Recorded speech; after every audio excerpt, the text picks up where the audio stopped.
All right, welcome to the Explainer. In programming, one thing's for sure. Things are always changing. But how we deal with that change, well, that's one of the biggest forks in the road we face as developers. It can be the difference between a total mess and something clean and simple. Today, we're going to dig into two completely different ways of thinking about this. So what if your code had amnesia? Like it literally forgot everything that just happened. It sounds kind of wild, right? But believe it or not, this is way closer to how a lot of the languages we use every day actually work. And this constant forgetting, it's the source of some of the most gnarly problems in software. So, yeah, let's get into it. Okay, first up, let's talk about that amnesia I just mentioned. This is the traditional way of doing things, the world of imperative programming, where the past is just constantly being erased. So there's a technical name for this whole act of forgetting, of overwriting. It's called mutation, and all it really means is changing data in place. Think about it like this. You erase a word in a notebook and scribble a new one right over it. That original word, poof, it's gone, vanished. Okay, so look at what happens in a language like Python or Java when you change a variable. You think you're just doing a simple update, right? My account was 100, now it's 50. Easy. But what's really going on is actually kind of destructive. That spot in memory that held the number 100, it gets totally wiped out, and 50 gets written in its place. The original value isn't just replaced, it's obliterated. And this is the kicker, right here. This system has zero memory that the value was ever 100. It's like it never even happened. The program is just living in this constant, immediate now, with no history, no idea how it got here.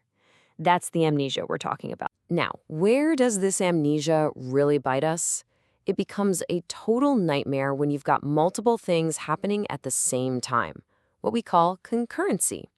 And the source material has this perfect analogy for it, the multi-author diary. Just imagine you're trying to read a page, but at the exact same time, somebody else is erasing words on that very same page and writing new stuff. And a third person is trying to draw a picture on it. What do you get? A complete mess, total chaos. Well, that's exactly what's happening inside our programs when different threads all try to mutate the same piece of data at once. Okay, so if that's the problem, what's the fix? Well, let's flip this whole thing on its head and look at a completely different way of thinking. An idea from functional programming that dodges all this chaos by starting with one simple, but honestly pretty radical idea. This quote from Rich Hickey, the guy who created Clojure, just nails it. The number one will always be the number one. Tuesday will not become Wednesday. It sounds so simple, almost obvious, right? But it's profound. It's saying that some things are just facts. They are what they are. They don't change. They are, in a word, immutable. And that brings us right to our next big idea, immutability. The rule is incredibly simple. Once you create a piece of data, a value, it can never, ever be changed. That's it. No erasing, no overwriting. Full stop. Okay, hold on. You're probably thinking, if nothing can ever change, how does anything get done? How does my bank balance update? And the answer is just so elegant. Instead of destroying the old value, you just create a new one. Think about the painter again. To show the seasons changing from summer to fall, she doesn't paint over her original masterpiece. No way. She grabs a fresh canvas and paints the autumn version. Now she has both paintings. Change isn't about destruction anymore, it's about evolution. It's a series of perfect, unchangeable snapshots. But that brings up a really good question, doesn't it? If we're just creating this long trail of new values, the summer painting, the autumn painting, the winter one, how on earth do we know which one is the current one? Which one is the one we should be looking at right now? Well, the secret is to separate the idea of the thing from what it looks like at any specific moment. And that brings us to our next piece of the puzzle, the concept of identity. So what is identity? It's not the data. It's not the value. It's the name. It's the label we give to this whole sequence of values as they evolve over time. Let's go back to our painter. The identity is her concept of the tree painting. That name, that identity, can point to the summer version, then later point to the autumn version, and then the winter one. The name stays the same even as the thing it represents changes. And this right here, This is the absolute core difference. In that old imperative world, the identity, say my account, is the box. It's a physical spot in memory, and we just keep messing with what's inside it. But in the functional world, the identity is just a label, like a sticky note. The boxes themselves, the values, are sacred and never change. All we do is peel the sticky note off one box and place it on a new box. The boxes are pristine, only the label moves. The source material has this great real-world example using the Polish word kasa, which is kind of like your personal stash of money. The idea of my money, that's the identity. Right now, it might point to a value, 1,000 euros in the bank. Then you go to an ATM.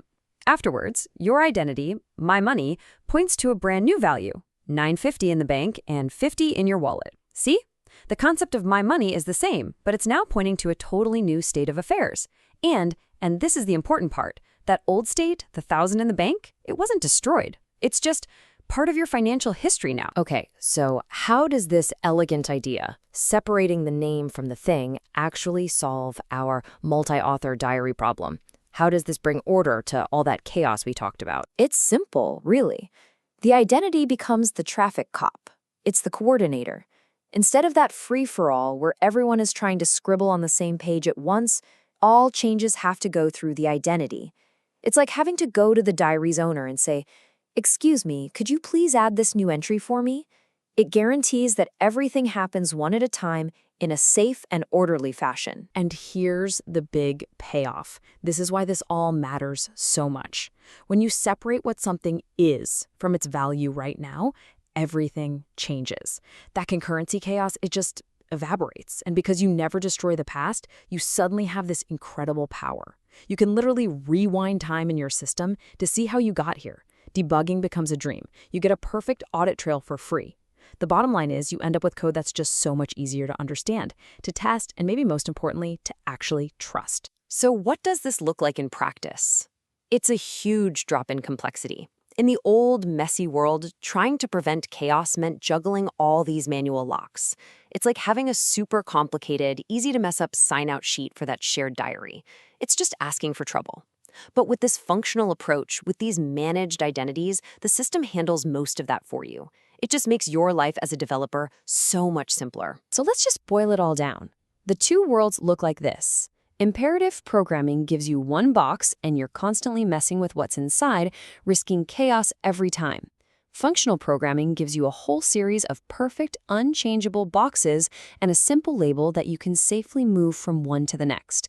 It's a fundamental shift in thinking, from changing things to creating new things. And that leaves us with one last kind of mind-bending thought. If your program's state is really just one snapshot in a long, unbroken chain of history, what does now even mean? By embracing this idea of immutability, we're not just changing how we code, we're forced to completely rethink our relationship with time itself inside our programs. It's a huge shift in perspective for sure, but it's one that can make the worlds we build so much simpler and so much safer.